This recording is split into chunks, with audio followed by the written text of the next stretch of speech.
JDU से नीतीश कुमार के बेटे निशांत राज्यसभा जाने वाले हैं। अगर वे नहीं गए तो फिर नीतीश कुमार को दिल्ली भेजा जा सकता है क्या? बीजेपी अध्यक्ष नितिन नवीन ने खुद कहा था कि वे विधायक बने रहेंगे, तो फिर ऐसा क्या हुआ कि वे अब राज्यसभा का चुनाव लड़ रहे हैं? भोजपुरी स्टार पवन सिंह फिर एक बार लाइन में ही लगे रह गए। वे तो दिल्ली में नितिन नवीन से मिलकर उनका आशीर्वाद भी ले आए थे। नीतीश कुमार ने एक साथ दो कस्में तोड़ दी।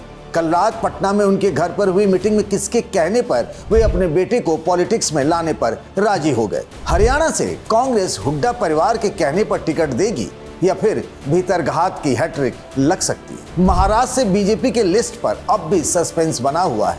राजधानी में आज इसी पर करेंगे बात। नमस्कार, मैं हूं Pankaj Jha. Brought to you by राजधानी बेसन। राजधानी बेसन स्वाद के लिए कुछ भी करेगा। नितिन नवीन के नाम की लिस्ट बीजेपी हेडक्वार्टर से जारी हुई। तब वे पटना में होली मिलन समारोह में रंग और गुलाल उड़ा रहे थे। राज्यसभा का उम्मीदवार बनाए जाने पर पार्टी के नेताओं ने उन्हें बधाई दी। अब तक तो यही चर्चा थी और खुद नितिन नवीन भी यही कह रहे थे। नितिन नवीन भी अमित शाह और नितिन गडकरी के फार्मूले पर चलने वाले थे। अमित शाह जब बीजेपी के अध्यक्ष थे तब वे गुजरात से विधायक रहे, जबकि नितिन गडकरी महाराष्ट्र से एमएलसी रहे। नितिन नवीन ने खुद भी दिल्ली में पत्रकारों से बातचीत के दौरान कहा था कि वे विधायक ही बने रहेंगे, पर पीएम नरेंद्र मोदी ने उनके लिए कुछ और ही तय कर रखा। तो नितिन नवीन को अब बार बार पटना जाने से मुक्ति मिल जाएगी। लेकिन उनका आशीर्वाद लेकर निकले पवन सिंह की तपस्या तो अधूरी ही रह गई। उनके हिस्से तो बस वाई कैटेगरी की सिक्योरिटी वाला लॉलीपॉप ही रह गया है। मैंने सिर्फ भैया से आशीर्वाद लिया जी, शिष्टाचार मुलाकात किया। बहुत अच्छा लगा। भोजपुरी स्टार पवन सिंह के राज्यसभा जाने को लेकर तरह तरह की खबरें आ रही थी। डिजिटल मीडिया में तो उनकी दावेदारी को लेकर उनके समर्थक और विरोधियों में मार मची थी। पॉपुलैरिटी के नाम पर उनके समर्थक उनके लिए बैटिंग कर रहे थे। मनोज तिवारी से लेकर रवि किशन तक के नाम गिना रहे थे। विरोधी उनके विवादित बयानों और उनके प्रेम प्रसंगों के बहाने कैंपेन चलाए थे। बीजेपी की लिस्ट में पवन सिंह का नाम नहीं है, मतलब अभी तो वे बस यही कह सकते हैं कि मैं पार्टी का समर्पित कार्यकर्ता हूँ। वैसे इसी पार्टी ने उन्हें बंगाल के आसनसोल से लोकसभा का टिकट दिया, फिर उनके विवादित गानों के चलते उनसे टिकट भी ले लिया। पवन ने इसे दिल पर ले लिया। बीजेपी ने टिकट नहीं दिया तो फिर निर्दलीय ही बिहार से चुनाव लड़ गए। वे खुद तो हारे ही, उनके चक्कर में एनडीए के उम्मीदवार उपेंद्र कुशवाहा भी चुनाव हारे। संयोग देखिए कि वही उपेंद्र कुशवाहा फिर राज्यसभा का चुनाव लड़ने वाले हैं।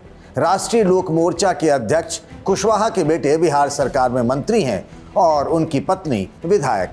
कुशवाहा के चुनाव लड़ने से बिहार से आरजेडी के किसी नेता के राज्यसभा जाने की संभावना अब बहुत कम हो गई है। अब तक तो यही कहा जा रहा था कि तेजस्वी यादव खुद चुनाव लड़ सकते हैं। उनके करीबी सांसद ने मुझे बताया था कि ऐसा करने से असदुद्दीन ओवैसी एक्सपोज हो सकते हैं। आरजेडी, कांग्रेस और लेफ्ट पार्टियों के विधायकों की संख्या 35 होती है। एक सीट जीतने के लिए 41 एमएलए की जरूरत है। ओवैसी की पार्टी एआईएमआईएम के 5 विधायक हैं और बीएसपी के 1। सबको जोड़ने पर 41 की संख्या पूरी हो जाती है। ओवैसी की पार्टी के विधायकों ने तेजस्वी से मिलकर अपने लिए समर्थन मांग लिया था। तेजस्वी की रणनीति ये थी कि उनके खुद लड़ने पर अगर ओवैसी के विधायकों ने उनके बदले एनडीए को समर्थन दिया तो फिर वे बीजेपी की बी टीम वाला माहौल बना सकते हैं। पर उपेंद्र कुशवाहा की उम्मीदवारी के बाद अब आरजेडी नए फार्मूले पर विचार कर रही है। 5वीं सीट जीतने के लिए एनडीए को सिर्फ 3 अतिरिक्त वोट की जरूरत है।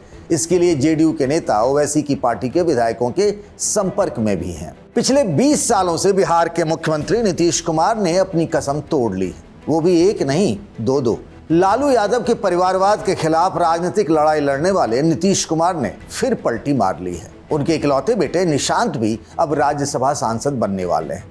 निशांत कुमार जल्द एक्टिव पॉलिटिक्स में नजर आ सकते हैं। नीतीश कुमार के स्वास्थ्य को लेकर चल रही अटकलों के बीच उनके बेटे के राजनीति में सक्रिय होने की मांग पार्टी के भीतर लगातार जोर पकड़ती जा रही थी। वह इन दिनों कई सार्वजनिक कार्यक्रमों में भी दिखाई दिए। 1 मार्च को नीतीश कुमार के 75वें जन्मदिन पर निशांत उनके साथ नजर आए थे। उन्होंने अपने पिता को केक खिलाया था और हनुमान मंदिर जाकर पिता के लिए पूजा अर्चना भी की थी। विधानसभा चुनाव में नीतीश कुमार के नाम पर मिले ऐतिहासिक जनादेश के बाद तस्वीरों में दिखे निशांत कुमार को पार्टी में भूमिका देने पर भी मंथन चल रहा है।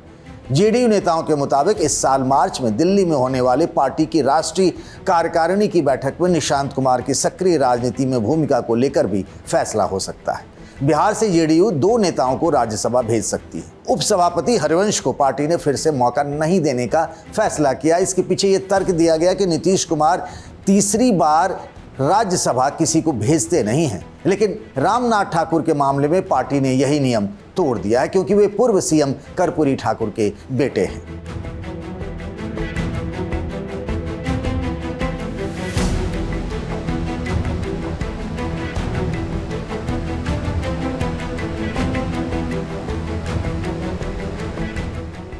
नीतीश के लाल निशांत के राजनीति में आने की खबर से पटना के जेडीयू ऑफिस में जश्न मन रहा है। सब एक दूसरे को मिठाई खिला रहे हैं। विधानसभा चुनाव के समय से ही उनके पॉलिटिक्स में आने की चर्चा होती रही है, पर उस पर फैसला कल रात हुआ। नीतीश कुमार के घर 2 करीबी नेताओं ललन सिंह और संजय झा उनसे मिले, फिर निशांत को बुलाया गया। इस दौरान एक दूसरे का मुंह मीठा किया गया। नीतीश कुमार अपने बेटे को राजनीति में लाने को तैयार नहीं थे, पर संजय झा और ललन सिंह ने मास्टर स्ट्रोक चल दिया। कहा जा रहा है कि इसके पीछे भी गुणागणित है। जेडीयू नेताओं की एक लॉबी मनीष वर्मा को राज्यसभा भेजना चाहती थी। वे नीतीश के सलाहकार रह चुके हैं, उनकी ही बिरादरी से आते हैं। आईएएस की नौकरी छोड़कर जेडीयू में आए। पार्टी में उन्हें जनरल सेक्रेटरी भी बनाया गया। यह तय था कि किसी कुर्मी नेता को राज्यसभा का कैंडिडेट बनाया जाए, तो मनीष वर्मा हर लिहाज से फिट बैठ रहे थे। पर ललन सिंह और संजय झा की जोड़ी ने उनके बदले नीतीश के बेटे निशांत का नाम आगे बढ़ा दिया। अब एक तीर से 2 काम हो गए। नीतीश के बाद कौन, तो इस लिहाज से अब निशांत की एंट्री हो रही है। जीवन भर राजनीति में परिवारवाद की लड़ाई लड़ने वाले नीतीश कुमार भी अब उसी भीड़ में शामिल हो गए हैं। ये लड़की है, इसके जो वो हट गए, कुछ दिन के बाद तहसी को बना दिया। ये लोग कोई काम चीज है। ये लोग आई 3 को बोल रही है, सुनो, तुम बोल रहे थे तो कुछ काम किया है? आज तक वो लोग किसी महिला को बढ़ाया है और आज तक कभी कोई काम किया है? इन लोगों ने कोई काम नहीं किया है और हम लोगों की सरकार के द्वारा सारा का सारा काम किया जा रहा है। निशांत के आगे की राजनीति पर सबकी नजर रहेगी। वैसे तो रिश्ते में उनके 2 भाई ही उनके सलाहकार माने जाते रहे हैं। नीतीश के भांजे मनीष जेडीयू में महासचिव हैं और आईटी सेल के चीफ भी। कभी वे निशांत के साथ रहते हैं तो कभी अनुराज। वे रिश्ते में फुफेरे भाई हैं और पेशे से पायलट। कहते हैं कि निशांत इन दोनों की सलाह पर ही चलते हैं। उम्र में वे भले ही तेजस्वी से बड़े हों, लेकिन अनुभव में उनसे कम। निशांत की राजनीति में आने की खबर के बाद से ही नेताओं में होड़ मची है क्रेडिट लेने की। अच्छा, बहुत अच्छा, बहुत अच्छा। हम लोग तो बहुत लंबे समय से ये कह रहे थे और श्रवण जी के इस बयान से जनता दल यू फैमिली के लिए, जो जनता दल यूनाइटेड और नीतीश कुमार की जो आइडियोलॉजी और उनकी विचारधारा पे चलने वाले लोग हैं, उनके लिए एक बड़ा होली का तोहफा है। इस तरीके का रोल देखते हैं अगर वो पॉलिटिक्स नहीं, कोई भी रोल, जो भी रोल असाइंड हो, that he should be in active politics. और जब एक्टिव पॉलिटिक्स में वो आएंगे तो एक पढ़े लिखे इंजीनियर हैं, पढ़े लिखे व्यक्ति हैं। नीतीश जी का उनको सानिध्य है and he is a true photocopy of Nitish ji. Congress को छोड़कर हरियाणा के 2 बड़े नेता जिन्हें कांग्रेस विरासत में मिली थी, बीजेपी गए थे। आज जब हरियाणा से बीजेपी ने अपनी लिस्ट घोषित की तो इन दोनों नेताओं के नाम लिस्ट में नहीं थे। पूर्व मुख्यमंत्री बंसीलाल की बहू किरण चौधरी और पूर्व सीएम भजनलाल के बेटे कुलदीप बिश्नोई को दरकिनार कर संजय भाटिया को टिकट मिला। अब क्या कहा जाए, घर का रहे न घाट के। खैर, राजनीति में एक शब्द है एडजस्टमेंट। अब इन दोनों को उसी का इंतजार रहेगा। वैसे बीजेपी ने जिन संजय भाटिया को टिकट दिया है वे मुख्यमंत्री रहे मनोहर लाल खट्टर के राइट हैंड माने जाते हैं। करनाल से सांसद रहे भाटिया ने पिछले लोकसभा चुनाव में खट्टर के लिए अपने टिकट का त्याग कर दिया था। हरियाणा से कांग्रेस अब राज बब्बर को टिकट देने पर विचार कर रही है। यूपी कांग्रेस के अध्यक्ष रहे बब्बर पिछली बार गुरुग्राम से लोकसभा का चुनाव लड़ चुके हैं। भूपेंद्र सिंह हुड्डा से उनके बड़े अच्छे संबंध रहे। अगर उन्हें टिकट मिला तो ठीक, वरना हुड्डा परिवार कांग्रेस का ही खेल खराब कर सकता है। हरियाणा के सीएम रहे हुड्डा अभी विधानसभा में विपक्ष के नेता हैं और उनके बेटे दीपेंद्र सांसद हैं। कांग्रेस हरियाणा में लगातार 2 बार राज्यसभा का चुनाव हार चुकी है, जबकि नंबर गेम उसके फेवर में था। पर कांग्रेस के विधायकों ने दोनों बार क्रॉस वोटिंग कर दिया। बीजेपी ने दोनों चुनाव में अपने समर्थन से निर्दलीय उम्मीदवार उतारा।